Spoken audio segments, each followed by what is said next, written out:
60 రోజుల్లో మీతో ఇంగ్లీష్ అద్భుతంగా మాట్లాడిస్తాం. వెంటనే కాల్ చేసి జాయిన్ అవ్వండి. Hello everyone, I'm Anita, your English trainer for today.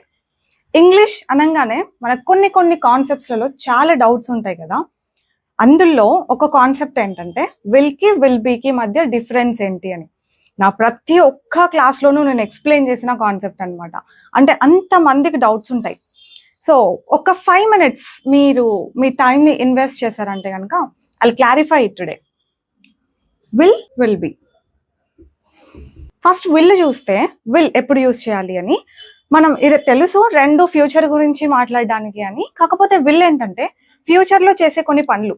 అంటే నేను నిన్ను మళ్ళీ కలుస్తా, కాల్ చేస్తా, నేను డిస్కస్ చేస్తా, నేను మేనేజ్ చేస్తా. నేననే కాదు, ఏ ప్రొనౌన్స్ అయినా వాళ్ళు మనతో మాట్లాడతారు, వాళ్ళు కొంటారు, ఆమె నిన్ను అడుగుతుంది. ఫ్యూచర్ గురించి మాట్లాడేటప్పుడు అంతా మనం విల్ని యూజ్ చేస్తాం వర్బ్ వన్ తోటి అనమాట. అంటే I will call you, she will inform, they will ask us. ఇట్లా వాళ్ళు కాల్ చేస్తారు, వాళ్ళు ఇన్ఫార్మ్ చేస్తారు, వాళ్ళు అడుగుతారు. ఇట్లా ఫ్యూచర్లో చేస్తాం ఒక పని అని చెప్పడానికి విల్ యూజ్ చేస్తున్నాం. అని చూడండి వర్బ్ ఎలా ఉందో. V1 ఉంది. అదే విల్ బి యూజ్ చేసినప్పుడు వర్బ్ ఐఎన్జి ఫామ్లో ఉంటుంది. దీని అర్థం ఏంటంటే, ఇది క్లియర్గా వినండి. దీని అర్థం ఏంటంటే ఫ్యూచర్లో ఆ పని చేస్తాం అని కాదు, ఫ్యూచర్లో ఆ పని చేస్తూ ఉంటాము అని. చేస్తామని కాదు, చేస్తూ ఉంటాము. బాగా విన్న ఒక ఎగ్జాంపుల్, నేను ఆ టైంకి ట్రావెల్ చేస్తూ ఉంటా. I will be travelling. ఎప్పటి నుంచినో ఇదే ఎగ్జాంపుల్ వినుంటారు. మనం ఇంకొన్ని రియలిస్టిక్గా ఉండే ఎగ్జాంపుల్స్ తీసుకుందాం. లైక్ ఫర్ ఎగ్జాంపుల్, మీరు నన్ను అడిగారు అనుకోండి, అనిత మనం 7 o'clock ఒకసారి కలుద్దామంటే 7కా? నో 7కి I will be travelling. Travel చేస్తూ ఉంటా. ఐ విల్ బి షూటింగ్, నేను షూట్ చేస్తూ ఉంటా. 7కి మీరు కలుద్దామన్నారు, కానీ నేను 7కి ఏం చేస్తూ ఉంటా? షూట్ చేస్తూ ఉంటా. లేదంటే 7కి I will be playing with my kids, నేను నా పిల్లలతో ఆడుకుంటూ ఉంటా. ఐ విల్ బి టీచింగ్, నేను టీచ్ చేస్తూ ఉంటా. ఐ విల్ బి టీచింగ్ ఆన్లైన్లో టీచ్ చేస్తూ ఉంటా. అలా చేస్తాను అని చెప్పట్లేదు ఇక్కడ, చేస్తూ ఉంటా. వర్బ్ ఎలా వచ్చింది? ఐఎన్జి ఫామ్తో వచ్చింది. ఐ విల్ బి టీచింగ్ ఎప్పుడు? ఫ్యూచర్లో ఒక పాయింట్ ఆఫ్ టైంకి అనమాట. I will be shooting, shoot చేస్తూ ఉంటా, టీచ్ చేస్తూ ఉంటా, ట్రావెల్ చేస్తూ ఉంటా. ఆమెకి కలుద్దాం 5 o'clockకి ఒకసారి మెసేజ్ అంటే no, she will be studying at 5 o'clock. చదువుకుంటూ ఉంటుంది, లేదంటే ఆడుకుంటూ ఉంటుంది. ఫ్యూచర్లో ఒక పని చేస్తూ ఉంటుంది అని చెప్పడానికి, చేస్తూ ఉంటాము అట్లా చెప్పడానికి విల్ బి విత్ ఐఎన్జి. ఇంతే కాదు డిఫరెన్స్. విల్ ఫ్యూచర్లో ఒక పని చేస్తాను అని చెప్పడానికి, అలాగే అష్యూరెన్స్ ఇవ్వడానికి మనం యూజ్ చేస్తూ ఉంటాం. Okay, I will help you, no problem. That's kind of assurance I'm giving. మళ్ళీ విల్ ఫ్యూచర్లో ఒక పని చేస్తాను అని చెప్పడానికే కాదు, ఫ్యూచర్లో కైండ్ ఆఫ్ అష్యూరెన్స్ ఇస్తాం చూసారా మనం, అట్లా అష్యూరెన్స్ ఇవ్వడానికి కూడా మనం విల్ని యూజ్ చేస్తాం అనమాట. విల్ యూజ్ చేసి క్వశ్చన్స్ ఎలా అడగాలి? విల్తో క్వశ్చన్స్ అడుగుతాం కదా, నువ్వు వస్తావా, కలుస్తావా, నువ్వు మేనేజ్ చేస్తావా, నువ్వు షూట్ చేస్తావా రేపు, ఇలాంటి క్వశ్చన్స్ అన్ని ఎలా అడుగుతాం? విల్ యూ అని అడుగుతాం. ఇదే ఫస్ట్ పెడతాం అనమాట. క్వశ్చన్స్ అడగాలంటే will you meet them. So questions అడిగేటప్పుడు అంతా విల్ షీ కమ్ టుమారో, ఆమె రేపు వస్తుందా? విల్ షీ జాయిన్, ఆమె జాయిన్ అవుతుందా? విల్ షీ మేనేజ్ టుమారోనే కాదు, నెక్స్ట్ వీక్ ఇట్లాంటివి ఏదైనా పెట్టవచ్చు. Will she join next week, ఆమె నెక్స్ట్ వీక్ జాయిన్ అవుతుందా? విల్ హీ మేనేజ్ ఎవ్రీథింగ్, అతను మేనేజ్ చేస్తాడా మొత్తం అంతా? ఇలా will he, will you, will they, ఇలా క్వశ్చన్స్ వస్తాయి. మరి విల్ బీతో క్వశ్చన్స్ ఎట్లా వస్తాయి? విల్ యూ బి అని చెప్పాలి. Will you be shooting? Anita, I want to meet you at 7 o'clock. Will you be shooting? నేను కలుద్దాం అనుకుంటున్నా, నువ్వు షూట్ చేస్తూ ఉంటావా? Will you be shooting. Will he be, will she be, will be మధ్యలో ఒక ప్రనౌన్ పెట్టి క్వశ్చన్ అడగాలి. విల్ షీ బి, ఒక టైం వర్డ్ కూడా పెట్టొచ్చు, బట్ ఆ టైం వర్డ్ ఫ్యూచర్ అని మీకు అర్థమవుతుంది, బట్ డిఫరెన్స్ బాగా అర్థం చేసుకోండి. ఆ పని చేస్తూ ఉంటారు, చేస్తూ ఉంటాను అని చెప్పడానికి విల్ బి విత్ ఐఎన్జి. చేస్తాం, వస్తాం, తింటాం, వెళ్తాం అని చెప్పడానికి విల్.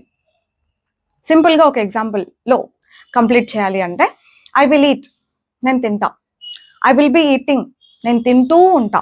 ఎప్పుడు? ఒక పర్టిక్యులర్ పాయింట్ ఆఫ్ టైంకి, ఫ్యూచర్లో. అంతేనా? క్లియరా? అంతేకాదు, విల్ ఓకే ఫ్యూచర్కి V1 యూజ్ చేస్తాం, దట్స్ ఇట్. కానీ విల్ బీకి నాట్ ఓన్లీ ఐఎన్జి, మీరు ఒక్కొక్కసారి చూస్తూ ఉంటారు V3 ఫామ్ యూజ్ చేస్తూ ఉంటారు. ఇట్ విల్ బి డన్ అంటారు, హీ విల్ బి ఇన్ఫార్మ్డ్ అంటారు, యూ విల్ బి అప్డేటెడ్ అంటారు. మరి అక్కడ V3 ఫామ్ వచ్చిందే, అది కూడా తెలుసుకోవాలి కదా. మరి అది ఇంకొకరిని వెళ్ళి అడుగుతారా ఏంటి? సో అదేంటంటే దాన్ని పాసివ్ వాయిస్ అంటాం అనమాట. పాసివ్లో ఎప్పుడు V3నే కదా వస్తుంది. ఐ విల్ ఇన్ఫార్మ్, దీని అర్థం ఏంటి? నేను ఇన్ఫార్మ్ చేస్తా. ఎవరికి చేస్తానంటే నీకు చేస్తా. I will inform you. ఇలా నేను ఇన్ఫార్మ్ చేస్తానను, వాళ్ళు చేస్తారు, ఆర్ ఆమె చేస్తుంది, అతను చేస్తాడు, ఇలా కాకుండా నీకు ఇన్ఫార్మ్ చేస్తాం, లేదంటే నువ్వు ఇన్ఫార్మ్ చేయబడతావు అని చెప్పడానికి you will be informed. You will be informed. నేను టికెట్లు బుక్ చేస్తా అని చెప్పాలి. I will book the tickets అంట. అతను బుక్ చేస్తాడు, he will book the tickets. ఆమె బుక్ చేస్తుంది, she will book the tickets. అట్లా అతను, ఆమె, వాళ్ళు, వీళ్ళు చేస్తారు అని కాకుండా టికెట్స్ బుక్ అవుతాయి, లేదంటే అచ్చు తెలుగులో చెప్పాలంటే టికెట్స్ బుక్ అవ్వబడతాయి అని చెప్పాలి. అప్పుడు the tickets will be booked. The tickets will be booked. So ఇప్పుడు ఏంటి? విల్ బి తర్వాత ఏ వర్బ్ వస్తుంది? V3. విల్ బి తర్వాత ఐఎన్జి ఫామ్ వచ్చే సిచ్యువేషన్స్ ఉంటాయి, విల్ బి తర్వాత V3 ఫామ్ వచ్చే సిచ్యువేషన్స్ కూడా ఉంటాయి. అంతేనా? V3 వచ్చిందంటే అర్థం ఏంటి?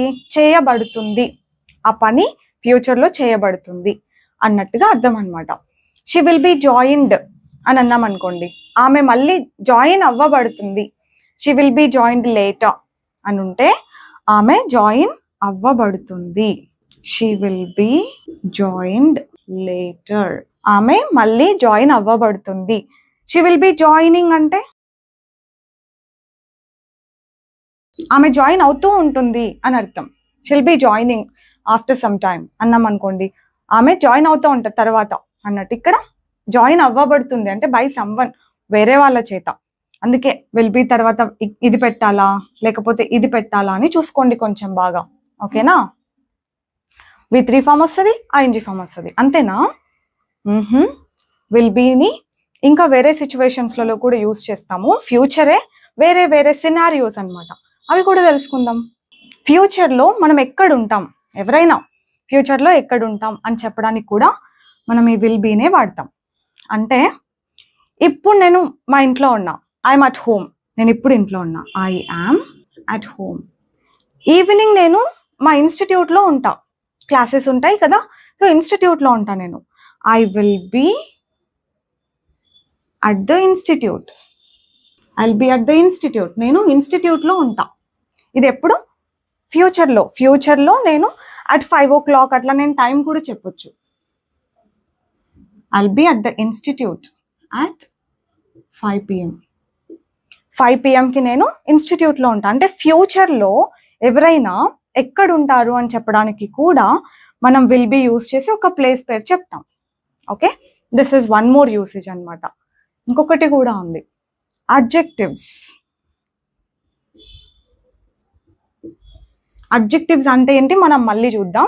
మీకు ఒకవేళ కొంచెం నాలెడ్జ్ ఉన్నా కూడా అర్థమైపోతుంది. అడ్జెక్టివ్స్ అంటే ఇప్పుడు నేను ఎట్లున్నా అంటే, ఇప్పుడు ఎట్లున్నా కొంచెం టైర్డ్గా ఉన్నా, చాలాసేపటి నుంచి మాట్లాడుతున్నా కదా. ఐ యామ్ టయర్డ్గా ఉన్నా.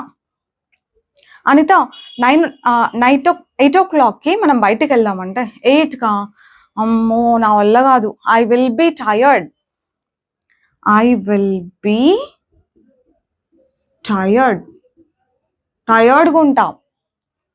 టయర్డ్గా ఉంటా ఎప్పుడు? ఫ్యూచర్కి అనమాట. అట్లా ఫ్యూచర్లో ఎట్లుంటాం అని చెప్పడానికి కూడా ఈ అడ్జెక్టివ్స్ యూజ్ చేస్తూ మనం విల్ బీనే వాడతాం. Not I, she will B, he will be tired అలా కూడా చెప్పొచ్చు. ఇంకో ఎగ్జాంపుల్ ఈ అడ్జెక్టివ్స్కి, ఆమె ఇప్పుడు నార్మల్గానే ఉంది, షీఈస్ నార్మల్. కొంచెం సేపుకి రిజల్ట్ వచ్చిన తర్వాత ఫుల్ హ్యాపీగా ఉంటుంది, మంచిగా రాసింది ఎగ్జామ్స్, రిజల్ట్ వస్తే ఫుల్ హ్యాపీగా ఉంటుంది. She will be so happy. Or నా దగ్గర ఒక గిఫ్ట్ ఉంది, షీఈస్ నార్మల్ నౌ, నా దగ్గర ఒక గిఫ్ట్ ఉంది, ఇది చూపిస్తే చాలా హ్యాపీగా ఉంటుంది. If I show her this gift she will be happy. ఫ్యూచర్లో ఆమె ఎట్లుంటుంది అని చెప్తున్నాం, షీ విల్ బీ హ్యాపీ. సింపుల్గా చెప్పాలంటే విల్ అంటే ఫ్యూచర్లో అట్లా చేస్తాం అని చెప్పడానికి V1 వర్బ్ మాత్రమే యూజ్ చేస్తాం, ఇంకా వేరే ఏ వర్బ్స్ విల్ తోటి రావు, ఫిక్స్ అయిపోవచ్చు. విల్ బీ ఒకటే ING forms, V3 forms, places, ఇట్లా అడ్జెక్టివ్స్ ఇవన్నీ యూజ్ చేస్తాం అనమాట. ఇన్ఫ్యాక్ట్ కొన్ని ప్రొఫెషన్స్ కూడా చెప్పొచ్చు. నేను ఇంతకుముందు లెక్చరర్ని, I was a lecturer before. Now నేను ఇప్పుడు ట్రైనర్ని, English trainer. I am a trainer. నేను ఫ్యూచర్లో ఏమో సాఫ్ట్వేర్ ఇంజనీర్ని అవుతానేమో, I will be a software engineer. లేకపోతే నేను ఇప్పుడు కొన్ని కోర్సులు తీసుకుంటున్నా, I will be a software engineer soon. Example మాత్రమే. I will be a trainer for ever, just example. అర్థమైందా మీకు? ఇంకొంచెం ప్రాక్టీస్ చేయండి, అలవాటు అయిపోతుంది. That's all for today. I'll see you with one more useful concept next time. Keep learning till then. Bye bye.